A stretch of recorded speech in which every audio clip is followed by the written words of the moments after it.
Lundi 27 janvier 2025, mesdames et messieurs, bonsoir et bienvenue dans cette édition. Tout de suite le sommet.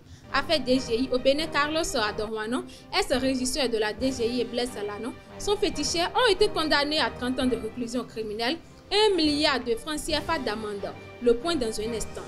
Dans le quartier Arafat de Parakou, un problème majeur d'insalubrité menace le bien-être des habitants. Ce phénomène a des répercussions inquiétantes sur la santé de la population. Plus de détails dans ce 13. En sport, une délégation de la Fédération béninoise de football est à Rabat pour le tirage au sort de la CAN 2025. Restez avec nous pour plus de précisions.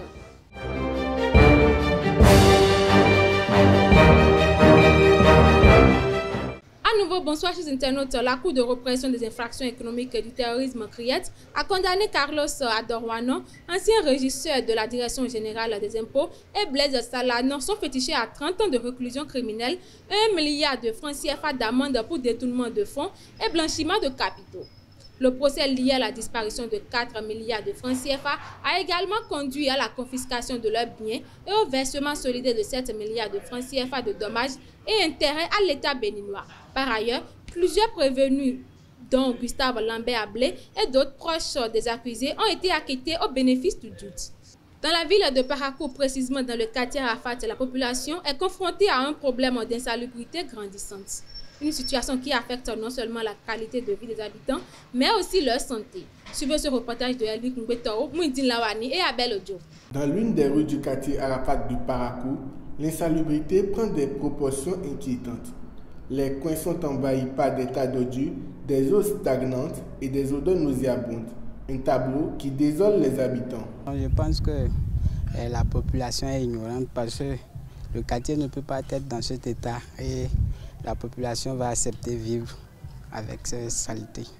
Le quartier est trop sale parce qu'il y a une zone qu'ils ont transformée en un dépotoir là. Il y a trop d'ordures, ce qui fait qu'il y a trop de moustiques dans le quartier. Face à ce problème, les habitants proposent des pistes pour y remédier.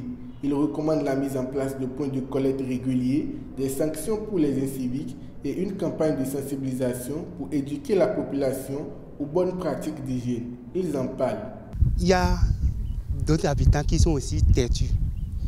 Même si maintenant la mairie décide maintenant de les sensibiliser, bon, il y a d'autres qui seront têtus, qui ne vont pas écouter.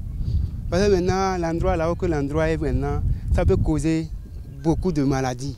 Donc pour éviter ça, maintenant, on doit sensibiliser maintenant la population, déposer des poubelles un peu partout. Maintenant, au cas où ils ont besoin de jeter les ordures, maintenant ils pourront les jeter dans les poubelles. Et maintenant, la mairie va engager maintenant, bon, en tout cas quelques ouvriers qui vont venir maintenant ramasser les poubelles pour aller jeter dans des grands tas d'ordures. Reconnaissant pour tout ce qui a été déjà fait jusque-là, les résidents de ce quartier lancent un appel au gouvernement pour intensifier les actions en faveur de l'assainissement. Ils espèrent que des mesures urgentes seront prises pour leur offrir un cadre de vie plus sain et débarrasser leur quartier de cette insalubrité chronique. Si le gouvernement peut mettre des gens pour la sensibilisation des déchets partout, pour pouvoir arranger un peu les endroits là où il y a des déchets, là, ça serait mieux. Le samedi 25 janvier 2025, les anciens élèves de la promotion 1980-1981 du CEMG de Bembereke se sont retrouvés pour une journée de prière et de souvenirs. Des prières ont été organisées à la mosquée centrale et à la paroisse Notre-Dame de la Route en hommage à leurs camarades disparus. En présence de personnalités comme Mohamed Bani Yero et le premier adjoint au maire Bani Baouré, la rencontre a permis de célébrer la solidarité et de distinguer des retraités méritants. Hors de nos frontières, la révision de la liste électorale au Gabon prendra fin vendredi prochain selon les autorités. Le président de la transition Brice Clotaire Oligui Nguema a récemment promulgué le nouveau code électoral adopté par le Parlement. Le ministre de l'Intérieur a expliqué à la presse les raisons de l'organisation anticipée de la présidentielle désormais prévue le 12 avril au lieu d'août. À Abuja, le gouverneur de l'État de Rivers a plaidé la semaine dernière lors d'une réunion à la villa présidentielle pour la reprise de la production pétrolière en terre Ogoni.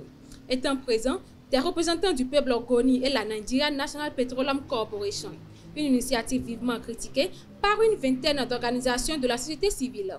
Espoir pour boucler ce mini-JT, le secrétaire général de la Fédération béninoise de football, Claude Paki, le team manager de l'équipe nationale Imoru Bouraïman et le sélectionneur national Grenot Ror sont actuellement à Rabat au Maroc pour les tirages au sort de la CAN 2025.